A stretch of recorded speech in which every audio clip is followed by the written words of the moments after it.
बिस्मिल्लाहिर्रहमानिर्रहीम। अस्सलाम वालेकुम डियर स्टूडेंट्स, कैसे हैं आप। हम आज क्या स्टार्ट करने जा रहे हैं, जो सिंध हाई कोर्ट के जो प्रीवियस पेपर्स हैं वो हम आज से सॉल्व करना जो है वो स्टार्ट कर रहे हैं, जिसके अंदर ऑब्जेक्टिव और सब्जेक्टिव जितने पेपर्स हैं वो हम इंशाल्लाह क्या करेंगे, वो हम इंशाल्लाह सॉल्व करेंगे। सारे के सारे जितने भी ऑब्जेक्टिव और सब्जेक्टिव पेपर है वो हम इंशाल्लाह इसके अंदर सॉल्व करेंगे। यहाँ पर एक चीज़ सबसे पहले मैं आपको ये बताता चलूँ कि पेपर जो प्रीवियस है उनको सॉल्व करने का हरगिज़ ये मतलब नहीं है कि जी हमारी तैयारी मुकम्मल हो गई है, बिल्कुल नहीं। प्रीवियस पेपर से स्टार्ट करने का बेसिक मकसद क्या होता है कि इससे हमें यह पता चलता है कि हमने अपनी तैयारी को स्टार्ट कहाँ से करना होता है। तो दर हकीकत जब आप प्रीवियस पेपर को सॉल्व करते हैं तो तैयारी मुकम्मल नहीं हुई, अब आप तैयारी स्टार्ट करने के काबिल हो गए, क्योंकि प्रीवियस पेपर हमें यह बताता है कि हमने किस तरह कौन सी चीज़ तैयार करनी है और किस किस्म का क्वेश्चन किस किताब से किस तरह आ सकता है। ये बेसिक पर्पज़ है, ये बेसिक ऑब्जेक्टिव है प्रीवियस पेपर को सॉल्व करने का। अब यहाँ पर बहुत सी बातें जो आज हम डिस्कस करेंगे कि जब हम पेपर, एक चीज़ आपको पता है कि कभी भी किसी भी पेपर के अंदर वो सेम चीज़ नहीं आती कि जो प्रीवियस पेपर में आई होती है, हमेशा उससे डिफरेंट होता है। तो फिर प्रीवियस पेपर को सॉल्व करने का फ़ायदा तो नहीं हुआ, बट है हमने इसमें बंचेस बनाने होते हैं, मतलब गुच्छे बनाने होते हैं। किस तरह बनाने हैं कि हम जो भी एक क्वेश्चन पढ़ेंगे, फॉर एग्जांपल हम यहाँ पर कोई भी क्वेश्चन पढ़ते हैं कि जी any police officer making investigation में एग्जामिन एनी पर्सन, इसका जवाब दिया, इसकी सारी प्रोबेबिलिटीज, इसके इर्द गिर्द के सारे क्वेश्चन वो हमने क्या करने हैं, वो हमने गौर से देखने हैं, क्योंकि अगली बार इससे मिलता जुलता जो क्वेश्चन है वो इसके साथ किसी और सेक्शन से, इस सेक्शन के मुताल्लिक कोई और बात, ये चीज़ें आ सकती हैं, इनका हमने ख्याल रखना है। अब उससे बढ़कर एक चीज़ जो मैं भी आपको बताते चलूँ, अच्छा यहाँ पर एक चीज़ मैं आपको गौर से बता दूँ, जो लोग मेरे ऑनलाइन ग्रुप के अंदर शामिल हैं उनका मंडे को पहला पेपर है। और पेपर किस तरह होगा कि ये जो क्वेश्चंस आपके, जो इस पेपर के मैंने 50 क्वेश्चन आपको सॉल्व करने हैं, तो वो इन 50 क्वेश्चंस के साथ जो मिलते जुलते इर्द गिर्द के क्वेश्चन हैं वहाँ से मैंने आपका पेपर लेना है। तो आप लोगों ने इधर तक तैयारी नहीं करनी, बल्कि हर वो क्वेश्चन जो आपके ख्याल में आ सकता है वो आपने क्या करना है, वो आपने प्रिपेयर करना है। और वो प्रिपेयर करने के बाद मंडे को आप लोगों का इंशाल्लाह क्या होगा, एक पेपर हो जाएगा। अच्छा यहाँ पर एमसीक्यूज को सॉल्व करने का एक बेहतरीन मैं आपको टिप देता हूँ, एक बेहतरीन तरीका बताता हूँ, और वो क्या है कि एमसीक्यूज को सॉल्व करने के दो तरीके होते हैं। तरीका नंबर एक कि आपको करेक्ट आंसर का पता है और आप फौरन जाकर क्या करते हैं, करेक्ट आंसर पर चले जाते हैं। एक सवाल आया जी, अल्ट्रेशन ऑफ चार्ज, मिसाल दे रहा हूं, सिर्फ अल्ट्रेशन ऑफ चार्ज का सवाल आ गया और इसमें ऑप्शन कितने थे, 4 थे। इसमें एक सेक्शन था 163 था, या इसको कर देते हैं 161 कर लेते हैं। एक ऑप्शन था इसके अंदर 173 था, एक ऑप्शन था 54 और एक ऑप्शन था 227। 4 ऑप्शंस थे। एक तरीका तो यह है कि आप इतने शार्प है कि आपको डायरेक्ट पता है कि जी 227 is the correct answer, option A. दूसरा तरीका क्या है कि जो आपका जवाब अगर आपको करेक्ट नहीं पता और आप कंफ्यूज्ड है, तो जो जवाब इनकरेक्ट है उसको आप साइड पर करते जाए। अब आपने पहला सेक्शन देखा 161, यार ये तो इन्वेस्टिगेशन का था, ये तो इसका जवाब नहीं हो सकता, आपने इसको क्रॉस कर दिया। दूसरा किस चीज का है, दूसरा है आपका 173, यार ये तो चलान के मुतल्लिक है, इन्वेस्टिगेशन और चलान तो इकट्ठे हैं, अच्छा ये भी नहीं हो सकता, इसको भी काट दिया। अब क्यूरी आ गई 54 और 227। यहां पर थोड़ा सा आपको मैं सीआरपीसी के मुतल्लिक एक टिप बताता चलूं कि जो सीआरपीसी का जो ट्रायल है, जो फ्रेमिंग ऑफ चार्ज से स्टार्ट होता है, कि जिसमें ट्रायल बाय द मजिस्ट्रेट भी आ जाता है, trial by the court of session भी आ जाता है, फिर ट्रायल के बाद क्या चीज़ें आती हैं, ट्रायल के बाद फिर अपील आ जाती है, अपील के बाद बाकी चीज़ें, ये 200 सेक्शन के बाद की बातें हैं। और जो जनरल पुलिस का किरदार है कि पुलिस कब अरेस्ट कर सकती है विदाउट वारंट, किस तरह किसी अक्यूज को पकड़ा जाएगा, ये 200 से पहले सेक्शन की बात है। तो अब आप जब 54 और 227 में फंसे तो आपने कहा कि यार 54 तो ये पुलिस वाले हिस्से में था, ये तो नहीं हो सकता, और 54 था भी क्या, पुलिस अरेस्ट विदाउट वारंट था, आपके जहन में आ गया, इसको काटा। तो अब आपको पता नहीं भी है तो बाकी बची एक ही ऑप्शन 227, तो ये इसका करेक्ट ऑप्शन होगा। तो क्या तरीका हो गया कि या तो डायरेक्ट करेक्ट ऑप्शन तक पहुंच जाए या इनकरेक्ट ऑप्शन को पहले साइड पर करते जाए, तो बाकी जो आपके पास एक ऑप्शन बचेगा वो क्या होगा, वो आपका करेक्ट ऑप्शन होगा। और अगली बात फिर वही कि जैसे मैं आपको अभी समझाऊंगा कि हमने इस पेपर की तैयारी किस तरीके से करनी है, हमने इसके क्या करने, हमने इर्द गिर्द की सारी चीज़ें जो है उसको अभी तवज्जो के साथ देखना है। इसलिए मैंने इस लेक्चर को 3 पार्ट्स में डिवाइड कर दिया। पार्ट 1, 2 और 3 हम 16 क्वेश्चन ईच पार्ट में डिस्कस करेंगे। आज पहले 16 एमसीक्यूज, ये 16 एमसीक्यूज नहीं है, ये 16 बेसिक कंसेप्ट्स हैं लॉ के, जो इंशाल्लाह आज आप लोगों ने अपने जहनों में बिठाने हैं और आगे इसको फर्दर लेकर चलना है, ताकि ना सिर्फ ऑब्जेक्टिव बल्कि आपको सब्जेक्टिव तैयार करने में भी मदद मिले। मैंने आप लोगों को रट्टा नहीं लगवाना, जस्ट अ मिनट।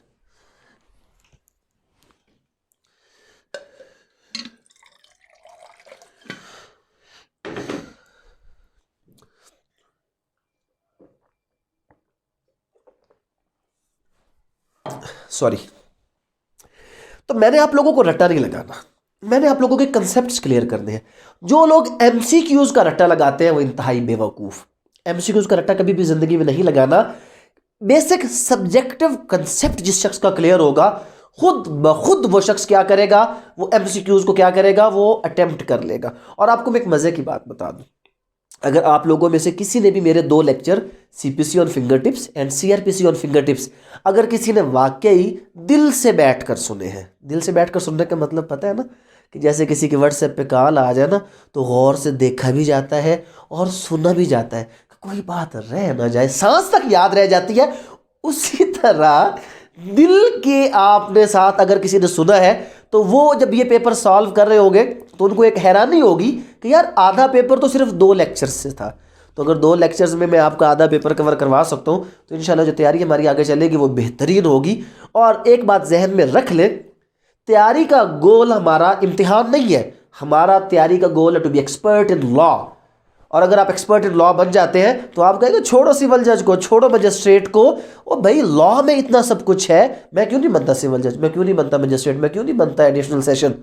इसलिए मुझे तो फायदा नजर नहीं आता, क्योंकि मुझे लॉ में मजा आता है। लॉ को पैशन बनाए, ये बहुत एक मजे का पैशन भी है और प्रोफेशन भी है। तो हम स्टार्ट करते हैं जनाब। प्रोसीडिंग, कौन सी प्रोसीडिंग? ऐसी प्रोसीडिंग जिसमें evidence may be legally taken on oath.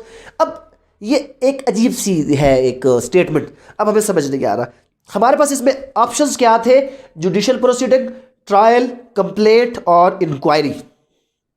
अब हमने सोचा कि ट्रायल में तो यार कभी होता भी है लीगली और नहीं भी है, पता नहीं क्या है वहां पर। तो ट्रायल में तो आपकी जितनी स्टेटमेंटें होती है वो तो ऑन ओथ होती है यार, तो यहां पर है may be taken on oath.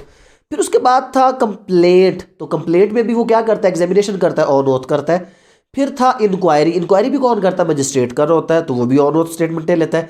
तो जिसमें मे आए कि हो भी सकता है और नहीं भी हो सकता, तो वो क्या चीज़ आ जाएगी, एक ही ऑप्शन बचती है और वो बचती है जुडिशियल प्रोसीडिंग। तो इसका जवाब है कि जुडिशियल प्रोसीडिंग कि जिसमें जो आपका एविडेंस है it may be legally taken on oath or not. इस किस्म के अक्सर सवाल वो शुरू में देता है। ये ऐसा सवाल है कि इसके जवाब और भी ठीक हो सकते हैं। ये आपका एनालिटिकल रीजनिंग का जवाब है, क्योंकि इसके जवाब में जो ट्रायल में भी तो ऑन ओथ होता है, सब कुछ है। तो ये एक ऐसा क्वेश्चन होता है शुरू के अंदर हर पेपर के अंदर, जो क्या करेगा, जिसमें एक जवाब ठीक होता है, एक उससे ठीक होता है और एक सबसे ठीक होता है, गलत कुछ होता ही नहीं है। तो ये आपको कंफ्यूज करने के लिए कि पहला सवाल देखकर ये आपका उफ पेपर बड़ा मुश्किल है, ऐसा नहीं करना, आगे आसानियां आ जाएगी। इस किस्म के कुछ एनालिटिकल टाइप क्वेश्चन आपके पास होते हैं कि जिसमें आप एक पर्टिकुलर जवाब को नहीं, तो इसमें फंसना नहीं है कभी भी। एक बात मेरी, एक और चीज मैं आपको यहाँ पर एमसीक्यूज को हल करते हुए बता दूं कि जब आपने 16 एमसीक्यूज लिखे हैं तो आप पहला एमसीक्यूज नहीं आया तो आपने उसको फौरन छोड़ना है, पहले पढ़ने पे भी। फर्स्ट अटेम्प्ट में आपने वो एमसीक्यूज अटेम्प्ट करने हैं कि जो फर्स्ट रीडिंग पे समझ थे and you are sure about that, फौरन 100 तक पहुंच जाए। कितना टाइम लगेगा आपको पहुंचने में? 15 से 20 मिनट, क्योंकि शुरू में इतने ही सवाल आते हैं श्योर 15 से 20। अब दोबारा वापस आ जाए और दोबारा वापस आकर क्या करना है, फिर वो क्वेश्चंस जो छोड़े थे वो पढ़ने शुरू करें, जो आपको लग रहा है कि थोड़ा सा सोचने से हल हो जाएंगे, वो हल करने शुरू कर दे। फिर एक बार 100 तक पहुंच जाए, फिर थर्ड स्टेप पे आ जाए। अब जो थोड़ा सा ज्यादा सोचकर आपको आएंगे आप उसको हल करें। थर्ड स्टेप भी हो गया। अब फोर्थ स्टेप, जब जो आपका एग्जामिनर है वो कहता है भाई 5 मिनट्स आर रिमेनिंग, तो अब असल तैयारी का इम्तिहान अब होता है कि अब आपने ना इधर देखना है ना उधर, ना इधर की सोचनी ना उधर की सोचनी है, आपने कोई एमसीक्यू खाली छोड़कर नहीं आना। इतनी भी बुरी किस्मत नहीं होती, आंखें बंद करके भी निशान लगाएंगे, नेगेटिव मार्किंग नहीं है तो कुछ ना कुछ नंबर मिल जाएंगे। ये कभी भी नहीं करना कि एमसीक्यू छोड़कर आप आ जाए, हरगिज ऐसा नहीं करना। अच्छा जनाब, अब आते हैं person appointed under section 492 CRPC। ये वो बंदा कर सकता है जिसको याद है कि ये कौन होता है, ये पब्लिक प्रोसिक्यूटर होता है। पब्लिक प्रोसिक्यूटर होता है जो सेक्शन 492 के अंदर अपॉइंट किया जाता है। इसके अंदर अटॉर्नी, एडवोकेट जनरल और एडवोकेट। अब इसमें आप खुद सोचें कि एडवोकेट तो कहां पे अपॉइंट होता है, उसको तो बंदा किसी कानून में तो इस तरह नहीं लिखा हुआ ना। और अटॉर्नी जनरल तो यार वो तो होता है सुप्रीम कोर्ट के अंदर, वो इधर कहां से आ गया, सेक्शन 492 CRPC के अंदर कहां से आ गया। और फिर वकील शायद हो। आज अगर एक नाम बचता है पब्लिक प्रोसिक्यूटर, और हमें पता है कि पब्लिक प्रोसिक्यूटर एक सरकारी क्या है, एक सरकारी मुलाजिम है। सरकारी वकील को कहा जाता है पब्लिक प्रोसिक्यूटर। तो अगर CRPC में जजेस के बारे में बताती है तो लाजमी तौर पर किसके बारे में बताएगी, पब्लिक प्रोसिक्यूटर्स के बारे में भी बताएगी। तो हमने इस बात पर जो रॉन्ग आंसर्स थे उनको साइड पे करते गए और करेक्ट आंसर निकाल लिया कि जनाब इसका आंसर हो सकता है पब्लिक प्रोसिक्यूटर, और है भी पब्लिक प्रोसिक्यूटर। इसका क्या है, इसका आंसर है। उसके बाद जनाब क्या हुआ, उसके बाद नेक्स्ट क्वेश्चन हमारा आ गया कि person who pleads and include वकील एंड अटॉर्नी। एक ऐसा शख्स जो प्लीड करता है, तो ये तो पता चल गया, इसमें तो अगली बात है ही नहीं। जो प्लीड करता है he is called a pleader. तो यहां पर कौन सा ऑप्शन था, यहां पे प्लीडर था, एडवोकेट था, वकील था, अटॉर्नी था। तो वो भाई वकील भी है, अटॉर्नी भी है, प्लीड कर रहा है। तो जो प्लीड करेगा वो क्या कहलाएगा, वो कहलाएगा जनाब हमारा प्लीडर कहलाएगा। अच्छा, powers of justice of peace.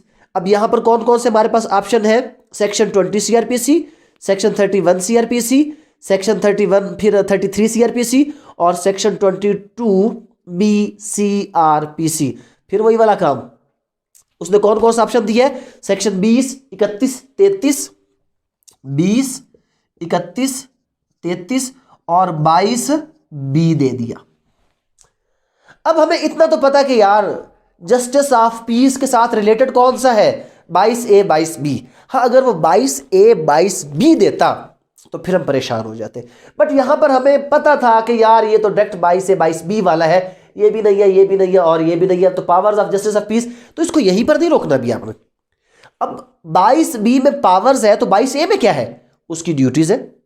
आपने 22A में ड्यूटीज देखी और 22B में उसकी क्या देखी, पावर्स। तो ex officio justice of peace किस सेक्शन के तहत बनाया जाता है, ये अब आपकी जिम्मेदारी है, आपने देखना। क्या high court justice of peace के तौर पे एक्ट कर सकता है, ये आपकी जिम्मेदारी है, आपने देखना है। क्या सेशन जज जस्टिस ऑफ पीस हो सकता है, क्या एडिशनल सेशन जज जस्टिस ऑफ पीस हो सकता है, क्या सेशन और एडिशनल सेशन को छोड़कर किसी थर्ड पर्सन को जस्टिस ऑफ पीस लगाया जा सकता है, क्या किसी मजिस्ट्रेट को जस्टिस ऑफ पीस लगाया जा सकता है। ये अब आपने बंच इकट्ठा करना है अगली बार के लिए कि यार ये सारे क्वेश्चंस आपके पास इसका जवाब होना चाहिए।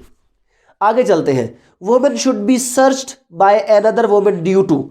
एक जो औरत है उसका सर्च जो है, किसी भी जब आप उसको अरेस्ट वगैरह कर रहे हैं या वैसे आप उसकी सर्चिंग करते हैं तो वो दूसरी औरत ही करेगी। क्या उसके पीछे वजह सेफ्टी है, नहीं, सेफ्टी वाला काम तो नहीं है। अच्छा, कौन कौन सी ऑप्शन बता रहा है ये, सेफ्टी नहीं, एफिशिएंसी, एफिशिएंसी भी नहीं बनती बात।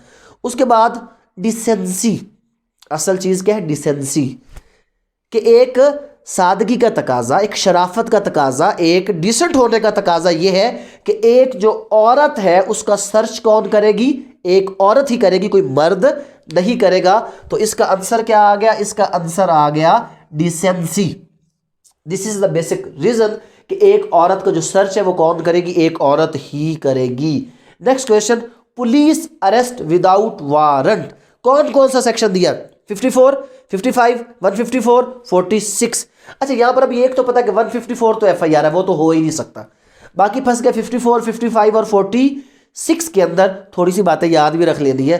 तो यहां पर क्या है, पुलिस अरेस्ट विदाउट वारंट क्या होता है, सेक्शन 54 के अंदर। अब आपने यहां पर क्या देखना है कि पुलिस ऑन व्हाट ग्राउंड्स किसी को अरेस्ट कर सकती है विदाउट वारंट, कि कोई क्या हो, आर्म फोर्सेस से डिजर्टर हो, कोई क्या हो, कोई वेगाबाउंड हो, कोई हैबिचुअल अफेंडर हो या कोई रात के वक्त क्या हो, कोई रात के वक्त हाउस ब्रेकिंग इम्प्लीमेंट्स उसके पास हो, या किसी के खिलाफ कोई एक मुसद्दिका इत्तला आ जाए, या कोई कॉग्निजेबल अफेंस कर ले।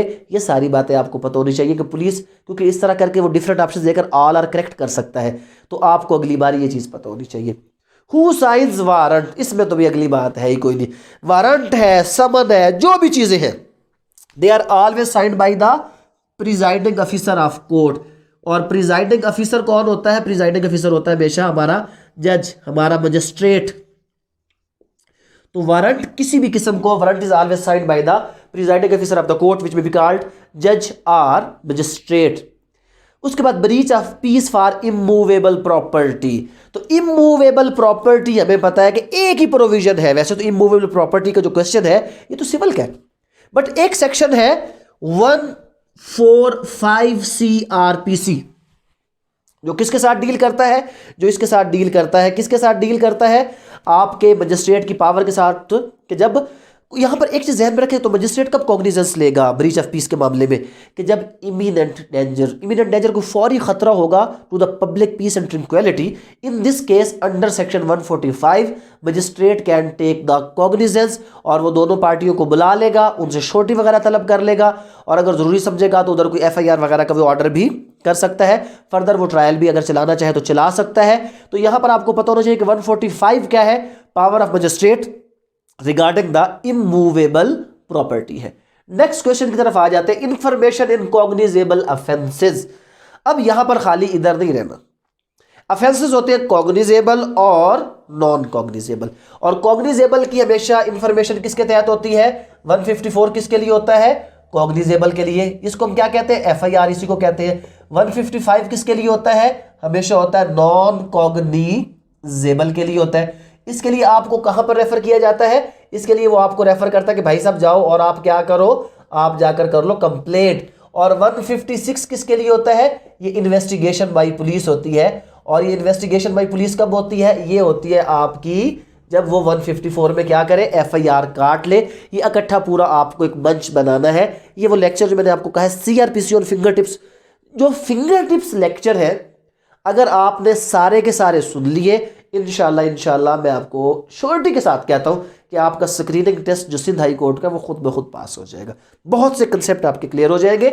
बट यहां पर क्या हो गया कि information in the cognizable offences under section 154 FIR कटती है, नॉन कॉग्निजेबल 155 रपट कटती है, रिपोर्ट कटती है, डेली जो डायरी होती है पुलिस की रोजनामचा उसमें एंट्री होती है, बट कोई इन्वेस्टिगेशन नहीं होती। और 156 में किसकी इन्वेस्टिगेशन होती है? वो इन्वेस्टिगेशन होती है हमेशा आपकी पुलिस की। यहां पर ऑप्शंस क्या थे? 154, 155, 156, 157। तो आपकी जनरल सेक्शन है जो आपको पता होने चाहिए। नेक्स्ट क्वेश्चन है, any police officer making investigation. जब पुलिस इन्वेस्टिगेशन करती है तो पुलिस के पास, आप याद रख लें कि पुलिस जो भी स्टेटमेंट रिकॉर्ड करती है वो 161 की होती है। बट पेपर में फंसाने के लिए यहां पर आपको अब वो क्या करेगा? इधर एक क्यूरी लेकर आएगा। अब यहां पर पुलिस एक डायरी मेंटेन करती है, maintenance of diaries. Maintenance of diaries, गौर से सुनना है आप लोगों ने, किसके तहत? Under section 172 CRPC। ये सारी जो बातें हम कर रहे हैं, ये CRPC है, ये भी CRPC है। ये सारा जो अभी तक हमारे मैक्सिमम क्वेश्चंस आए हैं वो किसके रिलेटेड थे? वो सारे के सारे अभी तक जो हमने पढ़े हैं CRPC है। तो अगली बार लाजमी नहीं कि CRPC आए, PPC भी आ सकता है, कोई और भी चीज कहीं से भी वो क्वेश्चन आपको दे सकता है। बहुत बड़ा सिलेबस है सिंध हाई कोर्ट का। तो अब क्या हुआ कि any police officer making investigation, तो पुलिस जितने बयानात रिकॉर्ड करती है वो 161 में करती है। ये बात तो हमें पता है। चाहे वो किसी शख्स को थाने के अंदर उसका बयान रिकॉर्ड करेगी या कहीं ऑन द स्पॉट जाकर बयान रिकॉर्ड करेगी, वो 161 में करती है। 172 क्या है कि जो आयो होता है पुलिस का इन्वेस्टिगेशन ऑफिसर होता है, वो क्या करता है? वो एक डायरी बनाता है, उसको पुलिस डायरी कहते हैं।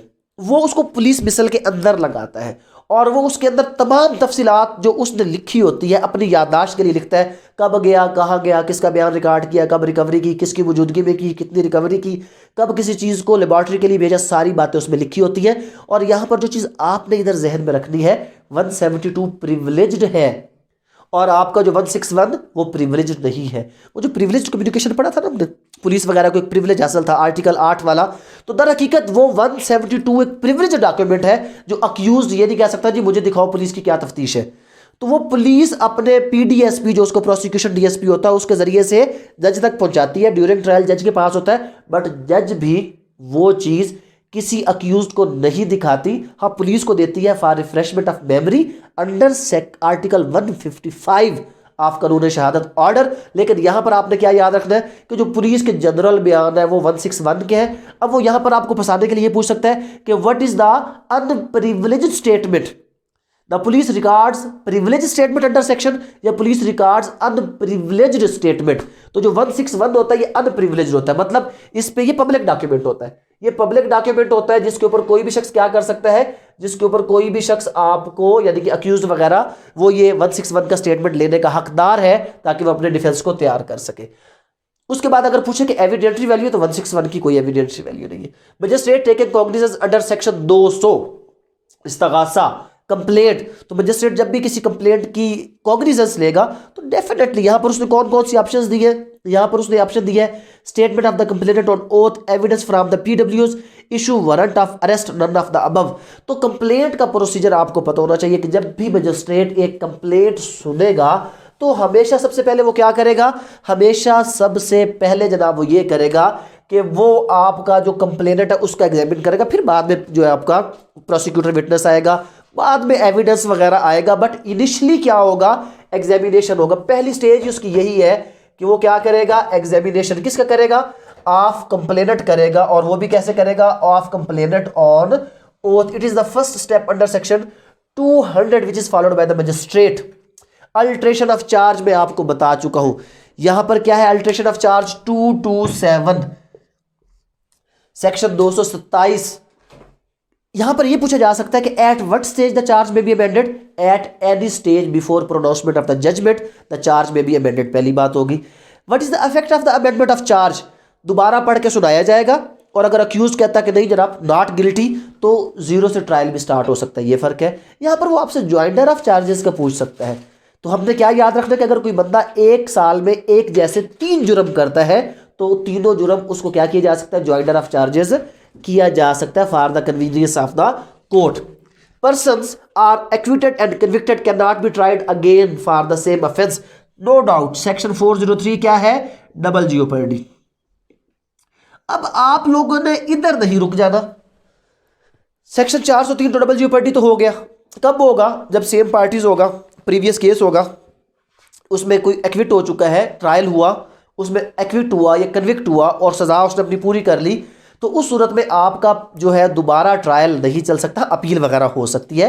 फ्रेश ट्रायल एक बार कन्विक्शन या एक्विटल के बाद नहीं हो सकता, अपील हो सकती है। अब इसको मिलाना है, कैसे मिलाना है, सेक्शन 11 सीपीसी क्या है, रेस जुडिकाटा, ये तो सीआरपीसी था, ये रेस जुडिकाटा, यही सेम चीज, no man can be vex twice for the same offence. अच्छा, आर्टिकल 13 किसका, कॉन्स्टिट्यूशन ऑफ पाकिस्तान का, सेम चीज, no man can be punish twice for the same offence. उसके बाद सेक्शन 26 किसका, जनरल क्लॉजेज एक्ट का, क्या कहता है, सेम चीज कहता है कि पर्सन जब एक बार उसको एक्विट या कन्विक्ट कर दिया जाए can not be tried again for the same offence. 4 चीजें मिल गई, अगली बार लाजमी नहीं वो सीआरपीसी से पूछे, सीपीसी से पूछेगा, कॉन्स्टिट्यूशन से पूछेगा, जनरल क्लॉजेज एक्ट से पूछेगा।